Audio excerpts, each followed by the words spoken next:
mau. Suka lo sama gue? Bangsat lu. Lu nyari ribut, ha?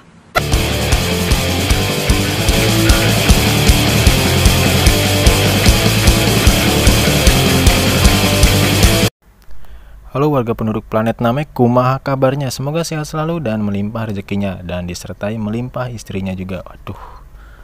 Kali ini saya akan merangkum sebuah film yang cukup jadul dan banyak menginspirasi para kaula muda untuk bolos sekolah.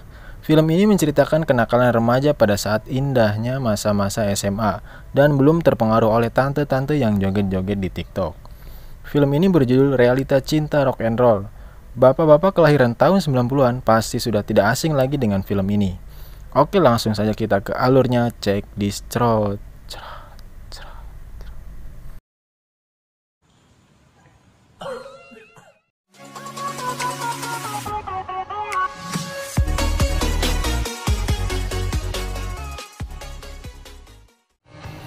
Film diawali dengan memperlihatkan dua anak muda yaitu Ipang dan Nugi. Ini dia bebengetnya. Mereka berdua sedang jalan-jalan menggunakan mobilnya Nugi sambil melototin kehidupan hingar-bingar kota metropolitan dan godain wanita pengencrit dan wanita jadi-jadian alias waria. Main bertiga juga boleh. Lo mamam tuh. Kok kayak martabak dong. Kemudian scene beralih di sekolah. Pada saat jam pelajaran dimulai, Ipang dan Nugi lagi bosen. Soalnya pelajaran tuh bukan tipe mereka banget, anjir. Gimana mau maju nih generasi? Mereka mencari cara buat kabur dari sekolahan. Di situ Ipang menyuruh anak culun yang duduk di depannya buat kencing dalam sekolah biar perhatian guru dan murid yang lainnya teralihkan. Aduh, ampun kelakuan.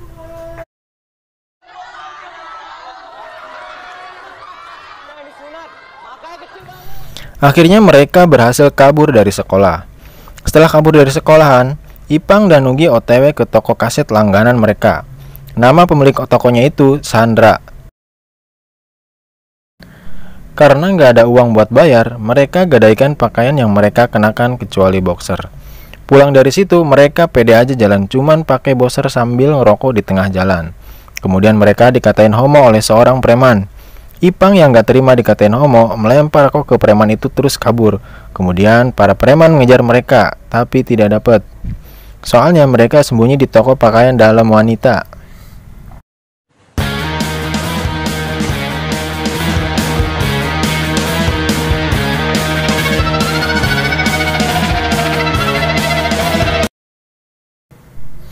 Pulang dari situ, mereka ke rumah Nugi yang cuma ada mamanya Nugi. Karena mamanya Nugi sudah lama pisah waktu Nugi masih kecil. Setelah itu mereka latihan band. Karena musiknya salah-salah terus, Nugi jadi emosi. Ditambah lagi mamanya pergi keluar dengan pacarnya, bikin Nugi makin uring-uringan. Terus mutusin buat pulang dari rumah Nugi. Ipang nyetel musik kencang di kamarnya sampai membuat bokapnya kesal karena tingkah laku anaknya itu. Ipang ini sekamar berdua dengan adiknya. Di situ Ipang ngajarin adiknya buat nyium cewek yang disukai adiknya di sekolahan. Emang kakak panutan bangsa ini, aduh. Desi udah ada pelajaran biologi.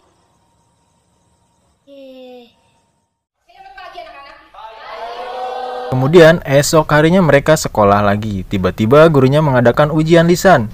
Ipang dan Nugi yang gak mau ikut ujian nyari cara lagi buat bolos dari kelas itu. Kali ini giliran si bule yang jadi korban. Ipang nyuruh si bule pura-pura kejang biar Ipang sama Nugi punya alasan buat ngantar si bule ke klinik.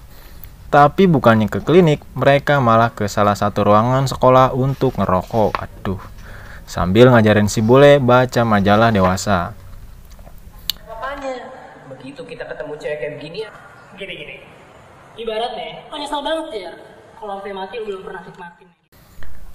Pas gurunya datang buat ngecek si bule pura-pura kejang lagi. Terus gurunya nyuruh mereka ngasih napas buatan ke si bule. Nah, mamam kusiata budak bader.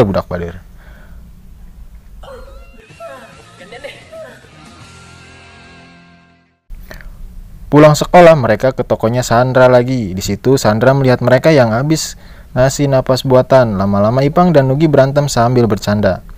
Melihat kelakuan seru mereka, Sandra mulai tertarik terus gabung sama mereka. Sampai di jembatan penyeberangan ke arah pulang, Tidak sengaja Ipang ludah dan gak sengaja ludahnya kena orang di bawah jembatan. Kemudian orang itu kesal dan memaki mereka.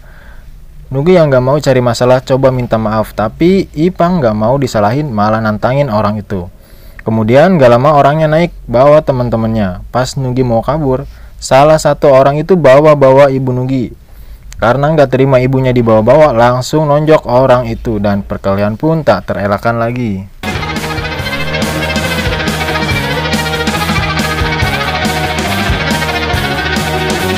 Akhirnya pulang dari situ mereka bonyok. Sepulang dari rumah Nugi, Ipang lagi-lagi dimarahi bapaknya karena Ipang berantem lagi.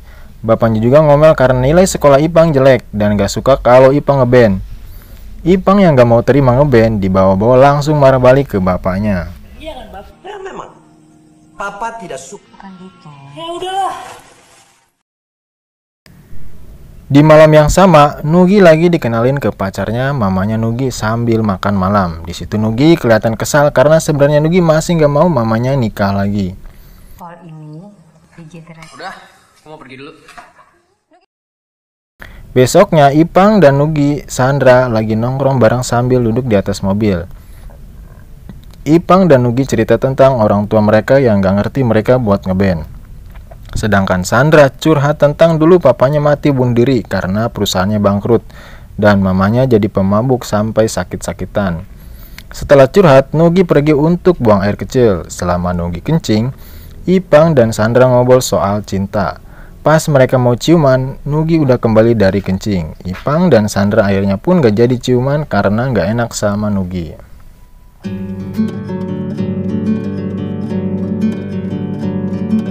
Kemudian scene beralih di rumah Nugi. Ibunya Nugi ngomel karena nilai repot Nugi jelek. Akhirnya ibunya mutusin buat ngirim Nugi ke bapaknya selama liburan sekolah. Mungkin dengan dia kamu bisa jadi. Ada hubungan ibu sama pacar-pacar ibu.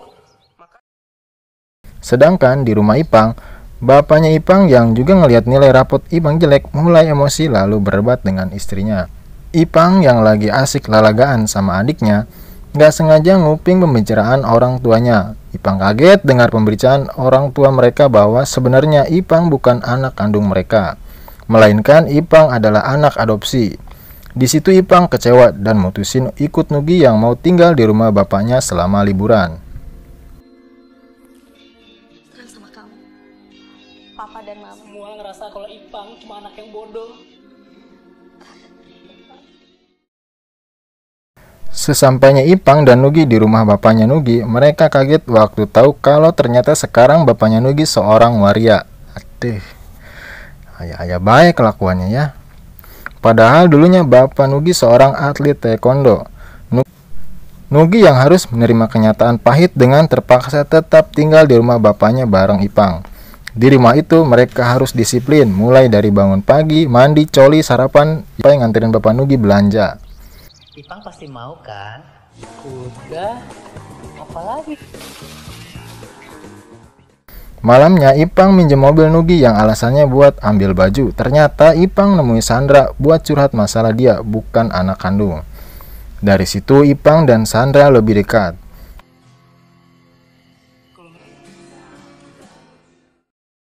Pulang dari situ Nugi tanya dari mana aja Pang? Dari mana aja lo tadi? Besoknya mereka nganterin bapaknya Nugi ke pasar loak buat nyari barang antik. Nggak sengaja ada copet yang lari sambil diterakin ibu-ibu. Dengan sigap bapak Nugi ngejar copet sampai ke jalan buntu. Karena si copet nggak mau ketangkap langsung nyerang bapaknya Nugi. Tapi karena bapaknya Nugi mantan atlet taekwondo dan pernah menjadi si Jampang, akhirnya dia berhasil ngalahin si copet dengan jurus Rasengan. Eta mah Naruto anjir.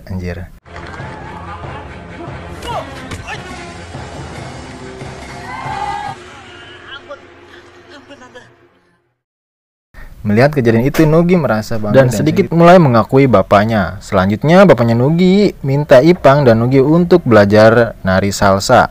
Ipang dan Nugi udah nolak berkali-kali tapi tetap dipaksa. Akhirnya mereka menuruti dan belajar nari salsa bareng ibu-ibu.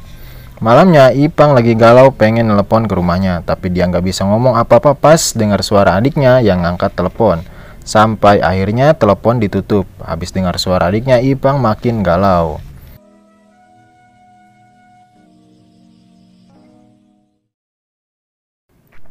Beberapa hari kemudian, Ipang dan Nugi dikagetkan dengan Papa Nugi yang lagi ciuman sama pacarnya sesama lelaki.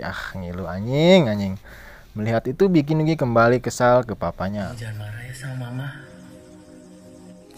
Dan Karena kesal, akhirnya Ipang dan Nugi jemput Sandra. Habis jemput Sandra, mereka langsung meluncur ke bar buat minum anggur kolesom cap orang tua.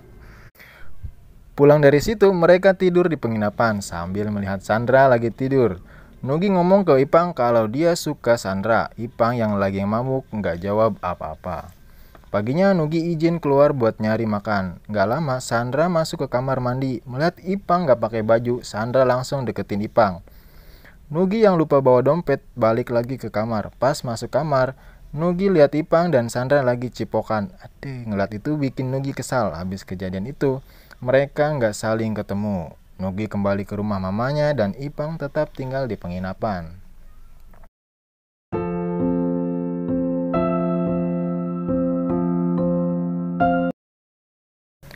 Selanjutnya, Ipang diajak bapaknya ketemu di kafe. Bapaknya Ipang minta Ipang pulang karena mamanya nangis terus.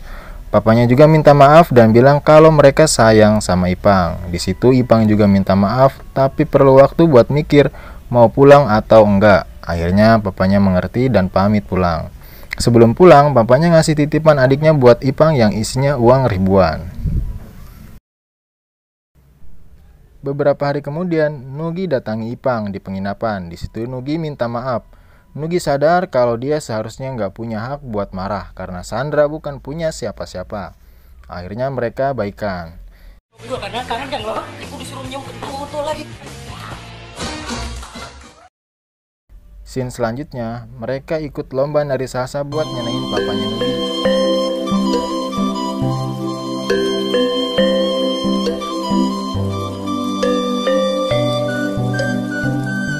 Selesai nari, Papa Nugi terharu pas Nugi panggil dia mama. Sedangkan Ipang yang lagi di ruang ganti didatangi ade dan orang tuanya. Di situ Ipang terharu dan memutuskan buat pulang. Setelah itu mereka dengerin pengumuman lomba dan hasilnya mereka dapat juara kedua. Telah sampailah kita pada saat yang berbahagia karena saya akan dan untuk juara kedua itu jatuh pada peserta nomor 8. Kau bintang. Di sini akhirnya Ipang dan Nugi perform bareng bandnya di kafe dengan gaya resenya mereka. Mereka ngebuat penonton marah. Ipang buka celana nunjukin anunya buat nyari sensasi biar bandnya terkenal. Habis rusuh, Ipang dan Nugi Sandra kabur dengan bahagia. Akhirnya film pun tamat. Ending yang sangat mengrock and roll-kan. Terkesan filmnya urakan dan banyak hal-hal yang negatif, namun banyak pelajaran moral di dalam film ini. Jadi pesan yang dapat kita ambil adalah jangan bolos sekolah, belajarlah yang rajin, sayangi orang tua, hormati guru, dan cintailah ususmu. Minum Yakult tiap hari. Terima kasih, jangan lupa subrek ya.